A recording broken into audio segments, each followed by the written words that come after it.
Imagina só se o domínio do fogo, aquela faísca inicial mesmo, tivesse sido patenteado por uma única tribo. Seria um cenário complicado. Sabe, se a cerâmica, a metalurgia ou até o simples ato de cozinhar alimentos fosse propriedade privada de tipo meia dúzia de guardiões do fogo, onde a humanidade estaria hoje? Provavelmente a gente ainda estaria nas cavernas, né? Exato. Bom, sejam bem-vindos a mais uma análise detalhada da nossa equipe. Hoje a gente vai fazer um mergulho profundo nas notas e transcrições de uma apresentação fundamental do Dário Gil. Que é o vice-presidente sênior e diretor da IBM Research. Um cara brilhante. Muito brilhante. E ele usa exatamente essa metáfora do fogo para descrever a encruzilhada brutal em que o mundo dos negócios e a sociedade como um todo se encontra agora com a inteligência artificial generativa. É uma imagem que, captura perfeitamente a urgência desse momento que a gente está vivendo. Com certeza. Porque, historicamente, o fogo não foi só um conforto térmico para noites frias. Ele foi o vetor que alterou a nossa biologia, a migração humana, e a tese central do Dário Gil é que a IA generativa tem essa exata mesma magnitude. É o nosso novo fogo, né? Exatamente. O novo fogo. E a grande questão dessa geração não é nem se esse fogo vai se espalhar, porque ele vai. A questão é quem vai controlar a faísca. E é por isso que a missão da nossa análise de hoje, para quem está ouvindo a gente, não é só decifrar jargão técnico chato. A gente quer mapear estrategicamente como qualquer organização, ou até um indivíduo, deixa de ser um mero consumidor passivo. Aquele que fica ali só refém do calor alheio, sabe? Isso, e passa a assumir a posição de ser o seu próprio iniciador de fogo, assumir o controle do destino tecnológico. Mas para chegar nesse ponto de controle, a gente precisa, dar um passo atrás. Precisamos desmontar a máquina e entender como ela funciona. É verdade, porque tem uma confusão muito comum de que a IA já está em todo lugar há muito tempo. E, de fato, a gente interage com algoritmos de recomendação em vídeos ou naqueles chatbots de atendimento ao cliente há anos. Aqueles bem frustrantes, né? Que nunca resolvem nada. Nossa, nem me fale. Mas as fontes traçam uma linha muito rígida separando essa IA tradicional da revolução que a gente está vivendo agora. O que fundamentalmente mudou no núcleo da tecnologia? Bom, a mudança estrutural está no método de aprendizado e no custo. A IA tradicional exigia um processo exaustivo, quase artesanal de rotulagem. Como assim, artesanal? Imagina que você quer ensinar um computador a ler contratos de locação e achar as cláusulas de multa. Humanos precisavam ler milhares desses contratos e marcar manualmente, com uma canetinha virtual, cada termo relevante. Caramba! Milhares de contratos? Milhares. E a máquina aprendia a fazer aquela tarefa específica muito bem, mas era um modelo engessado. Se o mesmo sistema precisasse analisar uma apólice de seguro de saúde no dia seguinte... Tinha que começar tudo de novo. Tudo do zero. Todo o processo manual de rotular começava de novo. O gargalo humano e financeiro era simplesmente imenso. Certo. Vamos desvendar isso. Quer dizer que era como ter um operário super especializado que só sabe apertar um tipo de parafuso. Se a peça mudar 1 milímetro, ele trava. Perfeito, é bem isso. Mas como a IA generativa quebra essa barreira? Nas anotações da IBM, tem menções frequentes a modelos de fundação e também a aprendizado autossupervisionado, o que soa um pouco... alienígena. Só complexo mesmo. Mas a mecânica por trás, o que é fascinante aqui é a elegância da coisa. Os pesquisadores simplesmente abandonaram essa rotulagem manual. Abandonaram de vez. Sim. Em vez disso, eles pegam uma rede neural gigante, que é o tal do modelo de fundação, e jogam lá dentro uma quantidade oceânica de texto bruto. Tipo a internet inteira. Literalmente a internet inteira. Bibliotecas digitais, artigos científicos, código de programação... tudo sem marcador, sem rótulo humano. E aí o sistema é programado para ocultar partes desse texto de si mesmo e tentar adivinhar a palavra que está faltando. Como um jogo de preencher as lacunas. Exato. Ele erra, ajusta os cálculos e tenta de novo. E ele faz isso bilhões e bilhões de vezes. Espera aí, tem um salto lógico que eu não estou acompanhando. Se o sistema está só processando o texto bruto e brincando de adivinhar a palavra, como ele passa de um leitor dinâmico para algo que escreve um ensaio inteiro do zero? Esse é o pulo do gato que confunde muita gente. O truque não é que a máquina ganhou consciência, é matemática pura, mas operando numa escala que o cérebro humano nem processa direito. Então é tudo estatística? Tudo. O modelo mapeia a relação estatística entre cada palavra e cada conceito. Quando a gente faz uma pergunta, a IA não está pensando na resposta com base numa vivência pessoal. Ela calcula qual é a probabilidade estatística da próxima palavra e depois da próxima. Até formar uma frase que faça sentido. Isso. O aprendizado autossupervisionado cria basicamente uma máquina de probabilidade linguística perfeita. Nossa, o que distrai completamente aquela necessidade de treinar um sistema para cada tarefinha minúscula. Um único modelo de fundação serve como um alicerce universal, né? Exatamente. Não precisa mais de um motor isolado para o RH, outro para o jurídico, outro para o marketing. O mesmo modelo entende a linguagem de todos eles. Sim, e é por isso que se chama modelo de fundação. Ele não é a casa pronta, não é o telhado. É só o terreno nivelado e o alicerce onde você pode construir qualquer coisa em cima. Entendi. E a bifurcação mais crítica que as empresas enfrentam hoje, pelo que o Dario Gil aponta, é justamente como elas escolhem consumir esse alicerce, certo? Isso mesmo. O método que você escolhe hoje vai ditar o valor da sua empresa no futuro. O que nos leva ao que as fontes chamam de armadilha do consumo. O texto divide o mercado em 3 modos de usar a IA. O primeiro é o modo 1, a IA incorporada. Que é aquele mais fácil, né? Sem super familiar. É o assistente de escrita dentro daquele processador de texto famoso ou o gerador de imagem automático num software de design. A empresa de tecnologia já fez todo o trabalho pesado e te entrega pronto. É o que a gente chama de paradigma do atrito zero. Você assina o serviço e no dia seguinte sua equipe está usando IA sem precisar contratar um único engenheiro de dados. Eu confesso que, lendo as notas, eu fiquei pensando se isso aumenta a produtividade de forma tão simples, tipo uns 30% do dia para a noite, não seria essa a vitória final? Por que alguém precisaria de mais do que isso? É uma pergunta super válida. Aumentar a eficiência é ótimo, mas se conectarmos isso ao panorama geral, tem uma ilusão aí.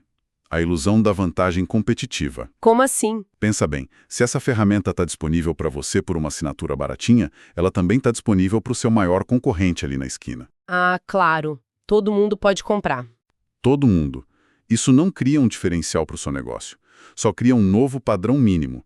Se todos os escritórios de advocacia começam a redigir contratos em 5 minutos usando a mesma ferramenta, o prêmio financeiro não fica com os escritórios. Fica com a empresa de software que vende assinatura. Exatamente. O mercado nivela, a sua vantagem some e o lucro real flui direto para a gigante de tecnologia. É uma perspectiva meio assustadora, porque ter as mesmas ferramentas que os rivais só garante que você não morra, mas não te faz liderar. E aí a organização ambiciosa tenta construir algo próprio, né? O que nos leva ao modo 2. Construir através de chamadas de API. Que é um terreno super escorregadio. Desenvolver um app próprio usando a inteligência de uma API terceira parece o equilíbrio perfeito entre inovar e não ter muito trabalho. Pensa numa API como um garçom num restaurante de luxo. Adoro essa analogia. O aplicativo da sua empresa é você, o cliente na mesa. Em vez de você construir uma cozinha inteira para fazer o trato, você simplesmente entrega os dados do seu pedido para o garçom, que é a API. Esse garçom leva as informações lá para trás para os supercomputadores da gigante de tecnologia, que são o chefe de cozinha. O chefe processa tudo, prepara a resposta e o garçom traz a solução pronta de volta para sua mesa. Funciona muito bem, mas o processamento inteligente aconteceu fora da sua empresa. E o X da questão aí é o ponto cego. Porque esse restaurante invisível está registrando cada ingrediente que você pediu. Está estudando o paladar do seu cliente. Eles estão aprendendo com os nossos dados. Exato. O Dario Gil é muito direto nisso. Ele classifica essas APIs como um mecanismo severo de extração de valor disfarçado de serviço. É uma caixa preta. Você resolve o seu problema imediato, mas quem está treinando a rede neural e ficando mais inteligente com os seus dados é a gigante fornecedora da API. Deixa eu tentar dar um exemplo prático. Imagina uma clínica oncológica que cria um app para prever reações a tratamentos de câncer, usando a API de uma gigante de tecnologia. A clínica ganha uma agilidade maravilhosa hoje. Perfeito. E o que acontece em 5 anos? Bom, depois de 5 anos enviando terabytes de históricos de pacientes e diagnósticos super complexos, a clínica treinou, sem querer, o sistema da gigante. A inteligência médica saiu da clínica e foi para a tecnologia. E amanhã, essa mesma gigante de tecnologia vende esse módulo de saúde perfeito para o hospital concorrente do outro lado da rua. A clínica perdeu seu ativo mais valioso. Perdeu. E isso explica aqueles gráficos financeiros malucos que o Gil mostrou. As empresas que controlam as APIs estão com ações subindo numa linha quase vertical. Enquanto quem consome API cresce de forma linear, isso se tiver sorte. Filosoficamente falando, a sociedade vai aceitar ficar dependendo de 3 ou 4 guardiões do fogo para sempre. A gente vai virar um mundo de inquilinos digitais. É um risco sistêmico enorme. Aqui é onde a coisa fica realmente interessante. Porque se o software de prateleira não dá diferencial e a API rouba o seu conhecimento a longo prazo, a única saída é o modo 3, o modelo de plataforma. É o único caminho para manter a soberania e o lucro. Mas a percepção que o pessoal tem é que construir uma plataforma de IA dentro de casa custa bilhões de dólares e precisa de supercomputadores que só a NASA tem. E é super importante a gente quebrar esse mito agora. O modelo de plataforma, do jeito que os pesquisadores de ponta explicam, não obriga ninguém a treinar um modelo do zero. Ninguém precisa ler a internet inteira de novo. Não, a jogada inteligente é você pegar um modelo de fundação que já está maduro, que já entende português, matemática, lógica, e colocar ele dentro dos seus próprios servidores, com segurança máxima. E aí sim você injeta só os seus dados confidenciais dele. Tem aquela outra analogia fantástica no texto. Usar uma plataforma privada é tipo contratar um funcionário novo, mas um cara super sênior. Isso. Imagina o primeiro dia de trabalho dele. Ele já chega sabendo gramática, raciocínio lógico, sabe escrever bem. Essa bagagem é a IA pré-treinada. Mas, conforme ele vai lendo as atas de reunião da empresa dos últimos 10 anos, estudando os projetos que deram errado, entendendo a cultura interna, ele ganha o conhecimento institucional. ele vira inestimável, né? Fica especialista na sua empresa. Exato. Ele não sabe só o que é varejo. Ele sabe como o seu varejo funciona. E a beleza da plataforma é que esse treinamento hiper especializado acontece a portas fechadas. Ninguém está espiando. O seu intelecto corporativo não vaza pelo cabo da API para alimentar o cérebro de um concorrente. Fica tudo protegido ali na sua infraestrutura. Só que isso levanta um peso de responsabilidade gigantesco. Se a IA está dentro de casa e os dados são seus, se der algum problema, a culpa é 100% sua. Isso levanta uma questão importante sobre governança.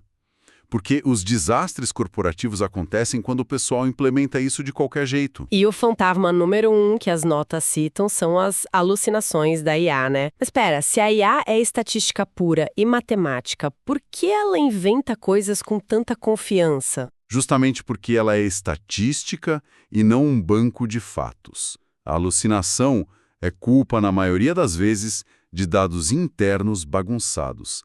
Se você joga na sua plataforma planilhas desatualizadas, manuais conflitantes, a IA vai tentar achar a próxima palavra mais provável com base nesse lixo que ela leu. E o resultado é uma resposta maravilhosa, com gramática perfeita, mas completamente errada. Sim, dita com uma confiança inabalável.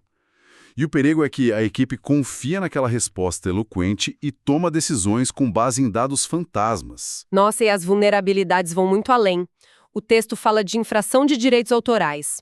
Imagina se o modelo foi treinado com código de programação de outra empresa ou textos com copyright.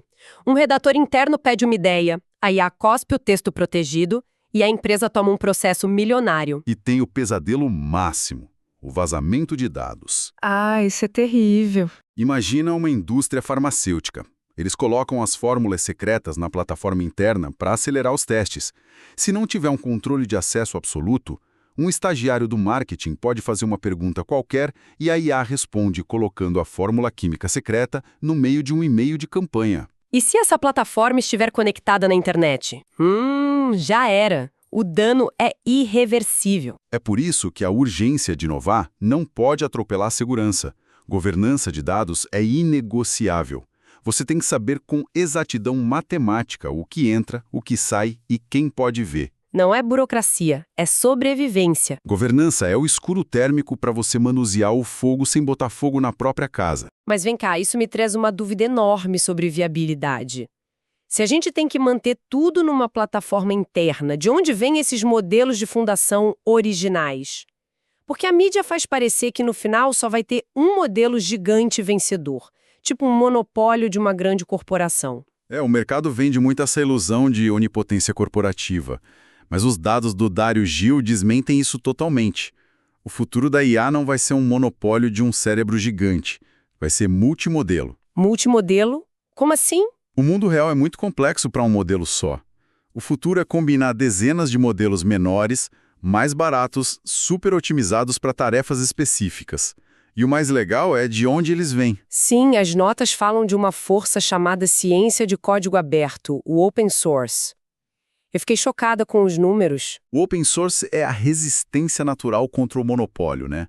São universidades, governos, empresas visionárias, todo mundo criando esses modelos e deixando o código aberto para qualquer um auditar e usar. E eles citam o Hugging Face. As fontes chamam ele de o GitHub da IA. É como se fosse uma praça pública global. Sabe quantos modelos de código aberto tem lá prontos para usar? Mais de 300 mil, se não me engano. Mais de 325 mil. É inteligência artificial de graça, disponível para democratizar o acesso. Então, o que tudo isso significa na prática para uma empresa normal? Significa que as barreiras de entrada desabaram. Pensa numa agência de análise financeira pequena. Eles não precisam pagar fortunas de APIs para uma gigante. Eles vão no Hugging Face, baixam um modelo que já é bom em matemática e entende português, instalam no servidor deles e pronto. E o único trabalho é treinar com as planilhas financeiras deles. Exato. O custo cai para frações de centavos e o modelo é 100% deles. É o fim do monopólio da infraestrutura. Observando tudo isso que a gente discutiu hoje, acho que o resumo prático para o nosso público é que a melhor estratégia não é ser extremista. É uma combinação, né? Com certeza. O pragmatismo vence. Você usa IA incorporada, software pronto, para coisas repetitivas, que não são segredo de Estado. E-mail, coisas rotineiras. E guarda os recursos pesados para construir a sua própria plataforma, usando código aberto, naquilo que é o coração da sua empresa. O que diferencia o seu negócio tem que ficar dentro de casa, governado e protegido. Soberania tecnológica não é papo de filósofo, é o pilar para a empresa não sumir no século XXI. Tem um lado muito otimista na visão do Dário Gil também. A IA não vai só mudar o mundo digital preenchendo planilha.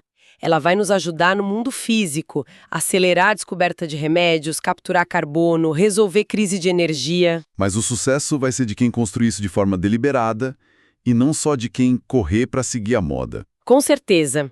E para encerrar, tem um pensamento provocativo que eu fiquei matutando ao ler essas fontes. Quero deixar para o pessoal que está ouvindo pensar também.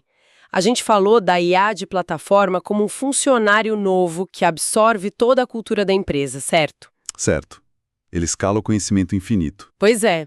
Mas e quando a maior parte da inteligência, do instinto estratégico de uma empresa migrar das mentes humanas para os servidores daquela IA proprietária? Nossa! O que acontece com a identidade da empresa? Como um negócio mantém a sua alma quando o fogo que impulsiona as inovações deixa de ser humano e passa a ser puramente um modelo de cálculo matemático? É um paradoxo e tanto. Quando a expertise sai do corredor e vai para o servidor trancado, o que sobra da empresa? Exatamente. É um enigma para a gente explorar nas nossas mentes. Bom, agradeço imensamente a companhia de quem esteve com a gente em mais essa imersão. Foi um papo excelente. Continuem sendo questionadores. Sempre. O objetivo não é só ficar ali se aquecendo na lareira que os outros construíram. A missão é assumir o controle e ser a faísca. Até a próxima análise profunda, pessoal.